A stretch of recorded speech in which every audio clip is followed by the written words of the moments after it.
On a scorching summer afternoon, the exclusive suburban Atlanta club was alive with laughter and leisure. Children splashed in the pool, and adults reclined on lounge chairs under colorful umbrellas, sipping cold drinks. It was the epitome of a tranquil escape, a place designed for comfort and exclusivity. Yet, amidst this idyllic scene, 14-year-old Jamal Carter's presence seemed to disrupt the carefully maintained harmony. For no reason other than the color of his skin, Jamal loved the water. Swimming was his escape, a rare moment when he could feel truly free. He moved effortlessly through the pool, his strokes smooth and precise, displaying a skill and confidence that drew admiration from a few onlookers. Yet, to others, particularly to a certain club regular named Meredith Thompson, he was an outsider. The boy, with skin darker than most of the club's other members, didn't fit her version of who belonged there. Jamal's mother, Angela Carter, was not with him that afternoon. An accomplished FBI agent, Angela juggled a demanding career with raising her son as a single mother. Despite her responsibilities, she had made it her mission to provide Jamal with the opportunities and experiences she had fought hard to earn.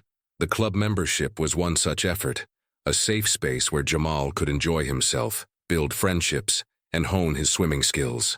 Angela trusted him to navigate the world with the self-respect and confidence she instilled in him, even when she couldn't be by his side.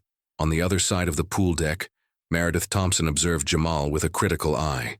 In her early 50s, Meredith was the embodiment of privilege. Her blonde hair was styled into a meticulous chignon, and her wardrobe was a rotating showcase of designer brands. She had a reputation for her sharp tongue and her self-appointed role as the club's unofficial enforcer of standards. Beneath the polished exterior, Meredith harbored a deep prejudice, one that often surfaced in whispered complaints about who she believed did or didn't belong in her carefully curated world. As Jamal climbed out of the pool to grab his towel, he didn't notice Meredith's piercing gaze following him.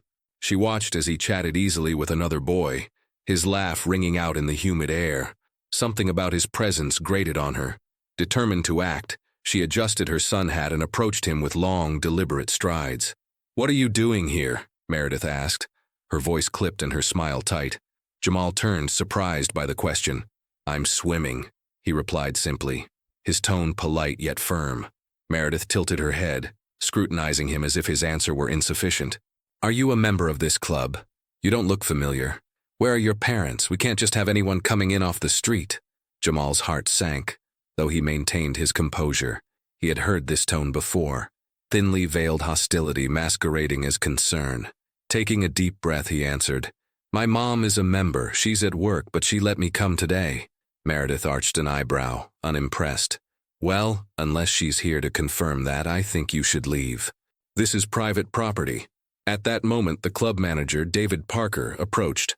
A wiry man in his late 40s, David was well acquainted with Meredith's antics, though he rarely confronted her directly. Spotting him, Meredith immediately roped him into the situation. "David," she called, gesturing toward Jamal. "Do you know this boy? I don't think he's supposed to be here." David hesitated, glancing at Jamal, who met his gaze evenly. "Is there a problem, Mrs. Thompson?" he asked carefully. "I just want to ensure the club's rules are being followed," Meredith said with a saccharine smile.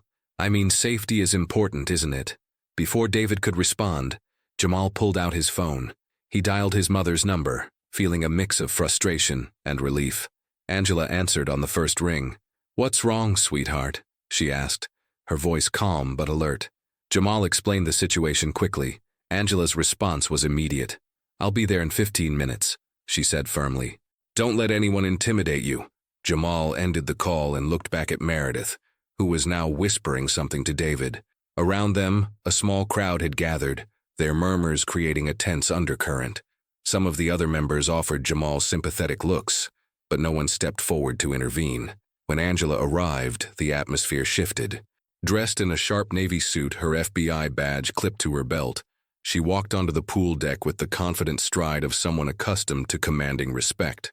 Heads turned as she approached the group, her gaze landing on Meredith first. "Jamal," she said warmly, pulling her son into a brief hug before turning to the others. "What seems to be the problem here?" Meredith faltered, momentarily thrown off by Angela's composed demeanor and professional attire. Recovering quickly, she offered a tight-lipped smile. "Oh, it's nothing personal," she began, her voice dripping with insincerity.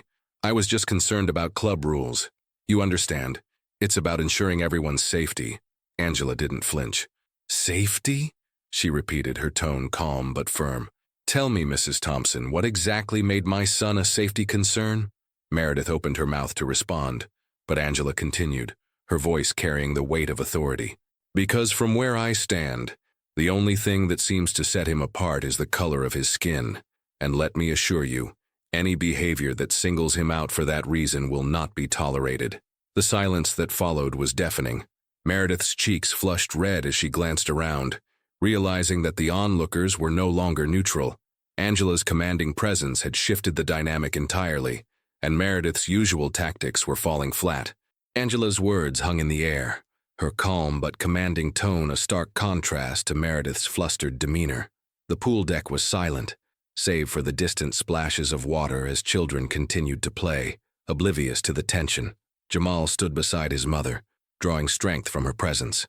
He had always admired her ability to take control of a situation, but seeing her do so on his behalf filled him with a new sense of pride and security. The crowd that had gathered began to disperse, but a few people lingered, their curiosity piqued. Among them was a younger woman named Rachel, a relatively new club member who had witnessed the entire exchange. Rachel, a lawyer with a background in civil rights, had been quietly observing Meredith's behavior for weeks. This incident confirmed what she had suspected. Meredith's so-called concerns often carried an undercurrent of prejudice. Angela turned to the club manager, David Parker, who was visibly uncomfortable. He avoided her gaze, fumbling with the clipboard in his hands. "Mr. Parker," Angela began, her tone professional but firm, "I'd like to understand how incidents like this are handled at your club. Is there a protocol for addressing baseless accusations against members?" David cleared his throat, his eyes darting between Angela and Meredith. Well, Mrs. Carter, we, try to ensure that all members feel comfortable and safe. This situation was clearly a misunderstanding." Angela raised an eyebrow. "A misunderstanding? My son was questioned, singled out, and humiliated in front of other members. That doesn't sound like a misunderstanding. It sounds like harassment." Meredith interjected, her voice sharp and defensive. "Oh, come on. No one was harassing anyone. I was just doing what any responsible member would do." Angela turned to her, her expression unyielding. "Responsible members don't make baseless assumptions about children and call their presence into question. My son has every right to be here, and you had no right to interrogate him." Meredith scoffed, crossing her arms. "I didn't know he was your son. You can't expect me to know everyone's family." Angela took a step closer, her voice dropping just enough to command attention. "You didn't know he was my son because you didn't bother to ask. You assumed, and your assumptions are not only offensive, they're dangerous." The pool deck grew silent again. Rachel, sensing an opportunity, stepped forward. "Excuse me, Mrs. Carter," she said, her voice steady but kind. "I'm Rachel Peterson. I couldn't help but overhear. I'm a lawyer, and I'd be happy to assist if you decide to take this further." Angela nodded, her professional instincts kicking in. "Thank you, Ms. Peterson. I appreciate the offer." Meredith, realizing the tide was turning against her, tried to regain control. "Let's not blow this out of proportion. Surely we can all agree this was just an unfortunate misunderstanding." Angela studied her for a moment before responding.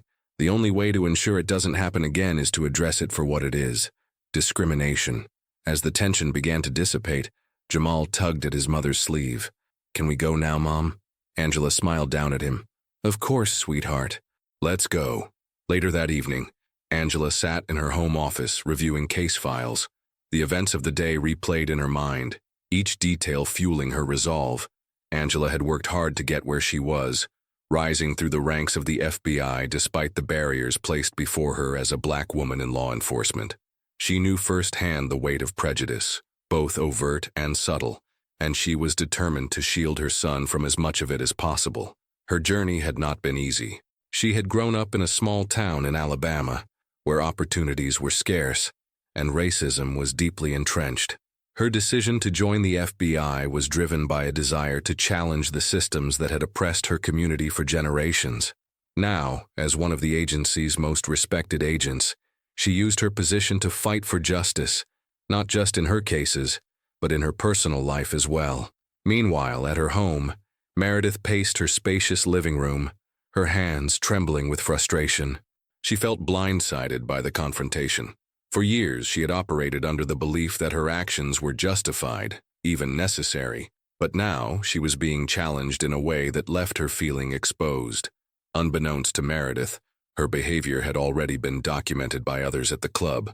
Rachel, the lawyer, had begun compiling a file on Meredith after witnessing several incidents where she had targeted members of color. There were reports of Meredith questioning the membership of a Hispanic family, refusing to share equipment with a black couple during a tennis match, and complaining about the changing demographic of the club to anyone who would listen. The confrontation at the pool had set the stage for a deeper battle. Angela, with Rachel's help, planned to address the systemic issues at the club, using the incident with Jamal as a catalyst for change. Meanwhile, Meredith, feeling cornered, began to plot her next move. She wasn't the type to back down easily, and her pride wouldn't allow her to admit she was wrong. The days following the poolside incident were anything but calm. Angela filed a formal complaint with the club's board, detailing the discrimination her son faced and calling for accountability. The complaint, written with the precision of an FBI agent accustomed to documenting evidence, left little room for misinterpretation. Angela wasn't just seeking justice for Jamal. She aimed to challenge the broader culture that allowed people like Meredith to act without consequence. Meanwhile, Rachel Peterson, the civil rights lawyer who had offered her support, worked behind the scenes.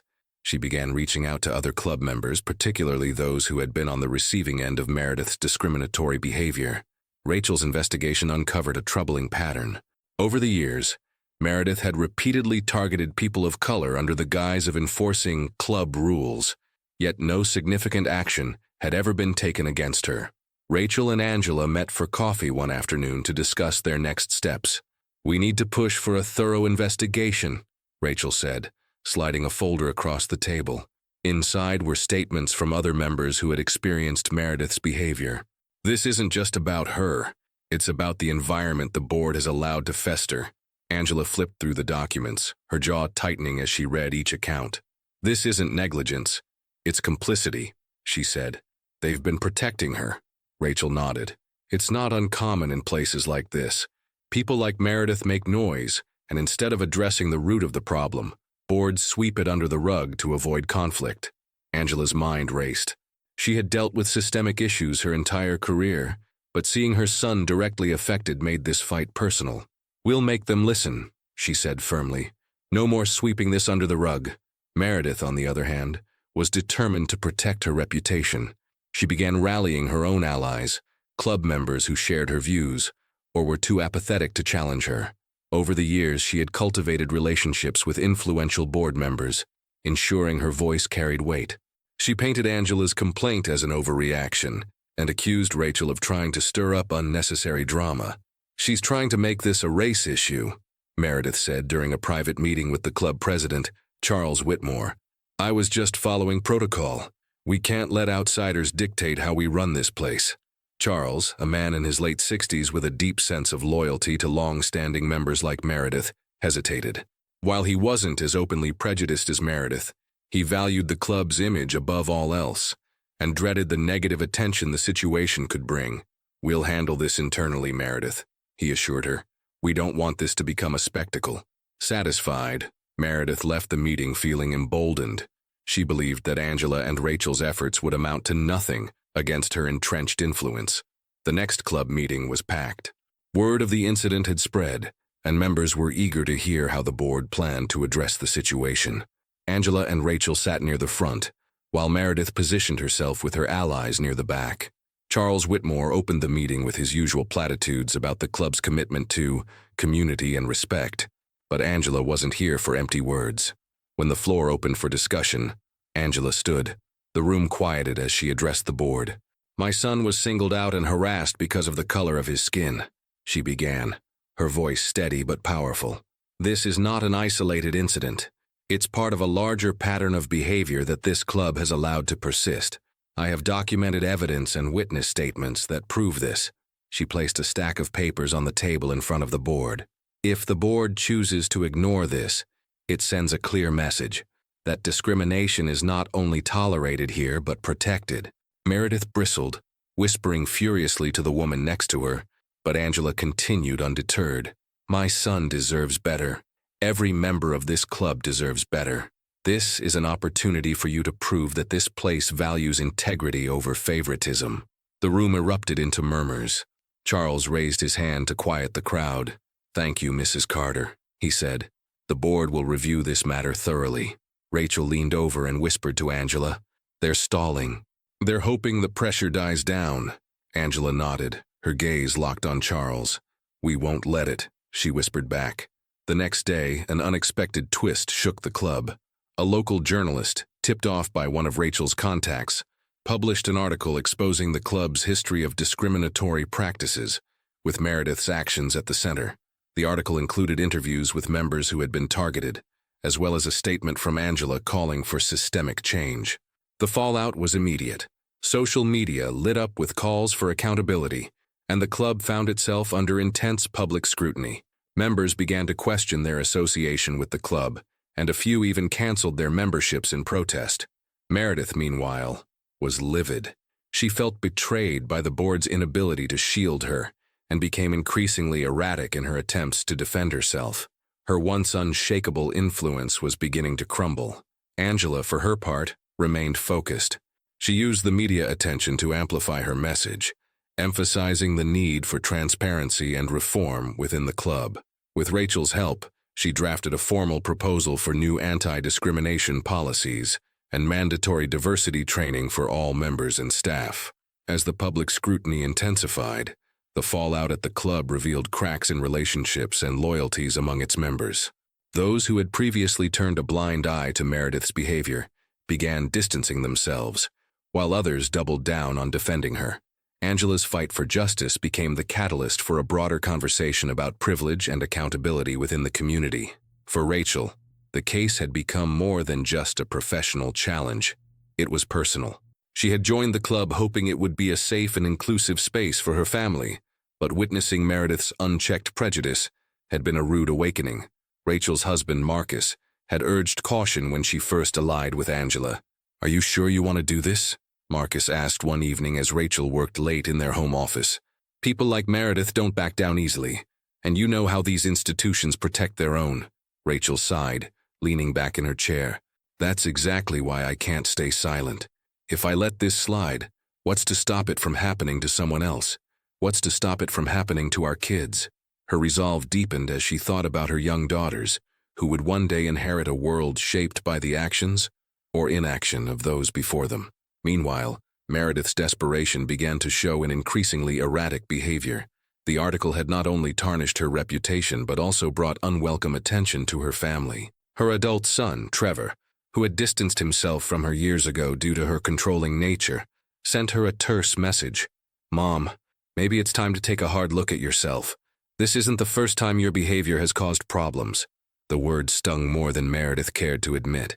She deleted the message without replying, her anger bubbling beneath the surface. Meredith doubled down on her narrative, portraying herself as the victim of a witch hunt led by Angela and Rachel. During a private gathering of her remaining supporters, Meredith vented her frustrations. This is all political, she claimed. They're using me to push their agenda. It's not fair. One of her friends hesitated before responding. Maybe it's not about you, Meredith. Maybe it's about something bigger. Meredith dismissed the comment, unwilling to confront the possibility that she was, in fact, the problem. As Angela and Rachel continued their campaign for change, they found support in unexpected places. Charles Whitmore, the club president, had initially been hesitant to act, but the mounting pressure forced him to reconsider. A meeting with Angela and Rachel left a lasting impression. Mr. Whitmore, Angela said, her tone firm but measured, this isn't just about my son or Meredith. It's about the message this club sends to the community. Do you want to be remembered as the president who allowed this to happen, or the one who took a stand? Whitmore, a man known for his pragmatism, realized the truth in her words. His legacy, and the club's reputation, was at stake. He began quietly working with Angela and Rachel to draft a comprehensive reform plan, though he kept his involvement discreet to avoid backlash from Meredith's supporters. As the conflict escalated, Jamal struggled to process the attention his situation had garnered. At school, classmates whispered about the pool incident, and some even reached out to express support, but others were less kind, mocking him or parroting Meredith's narrative. One evening, as Angela prepared dinner, Jamal sat at the kitchen table, unusually quiet. Sensing his unease, Angela set down her knife and joined him. "What's on your mind, baby?" she asked, her voice gentle. Jamal hesitated before speaking. "Why do people hate us, Mom? I didn't do anything wrong, but it feels like I'm always being blamed for something." Angela's heart broke at his words, but she refused to let despair take root. She placed a hand on his shoulder. "Jamal, some people fear what they don't understand. It's not fair and it's not right, but that's why we fight, to make sure the world changes, even if it's just a little bit at a time." Jamal nodded, his mother's strength rekindling his own. "Do you think we can win this?" Angela smiled. "We already are. Every step we take, every voice we raise, it matters. And as long as we keep pushing forward, we'll keep making a difference." Angela and Rachel's efforts began to resonate beyond the club. Local civil rights organizations reached out, offering their support and amplifying their message. The situation became a rallying point for broader discussions about equity and inclusion in private institutions. Meanwhile, Meredith's world continued to unravel. Her attempts to regain control only alienated her further. When she tried to rally support for her position, she was met with polite indifference or outright criticism. Even some of her staunchest allies began to question their loyalty. The club board scheduled a decisive vote on the proposed reforms, including stricter anti-discrimination policies and mandatory diversity training. The meeting promised to be a turning point, and both sides prepared for a showdown. The evening of the club's decisive board meeting arrived with a tension so palpable it could be felt in every corner of the luxurious venue. The meeting was held in the grand banquet hall, a room that usually hosted elegant dinners and fundraisers. Tonight, however, it was packed with members, many of whom had come to witness what had become the most divisive issue in the club's history. Angela arrived early, her professional demeanor unshaken.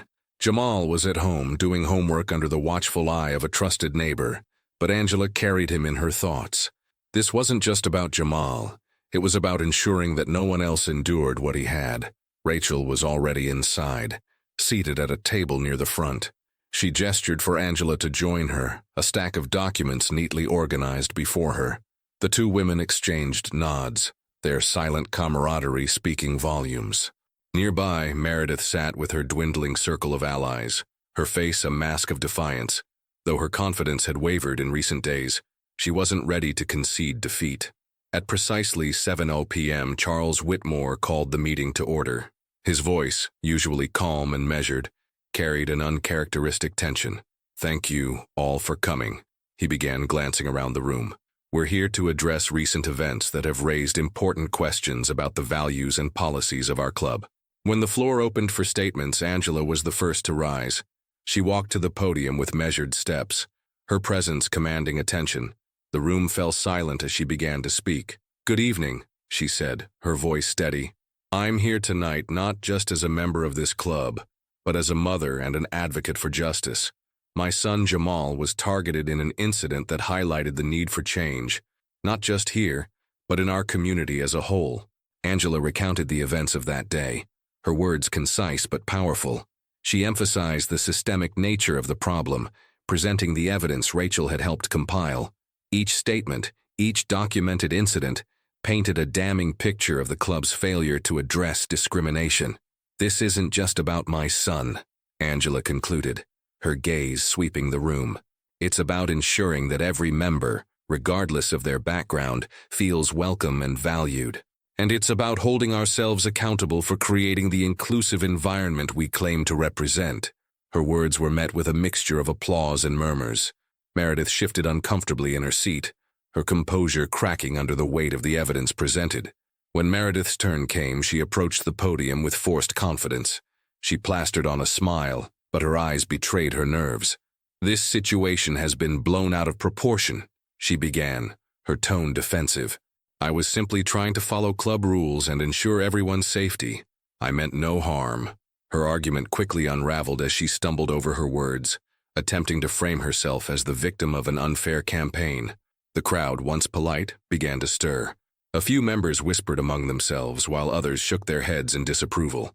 Meredith's final plea fell flat. "I've been a loyal member of this club for years. Surely that counts for something."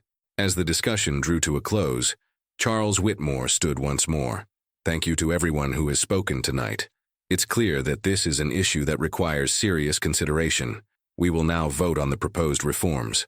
The reforms included implementing a zero-tolerance policy for discrimination, mandatory diversity training, and the creation of an oversight committee to address complaints. Each board member cast their vote, the tension in the room rising with every tally. When the final vote was announced, the reforms were approved by a narrow margin. The room erupted into applause from supporters, while Meredith sat in stunned silence. For the first time in years, she realized her influence had truly waned. The fallout was swift. Meredith's behavior had alienated even those who had once defended her. She resigned her membership days later, issuing a curt statement about unfair treatment and changing club culture. But her departure was not mourned. To many, it marked the end of an era of unchecked prejudice. At home, Angela shared the news with Jamal, who listened intently as she recounted the meeting. "So, what happens now?" he asked. "Now," Angela said with a smile, "we make sure they stick to their promises. Change doesn't happen overnight, but this is a start." Jamal nodded, his mother's determination inspiring him. "Thanks, Mom, for standing up for me."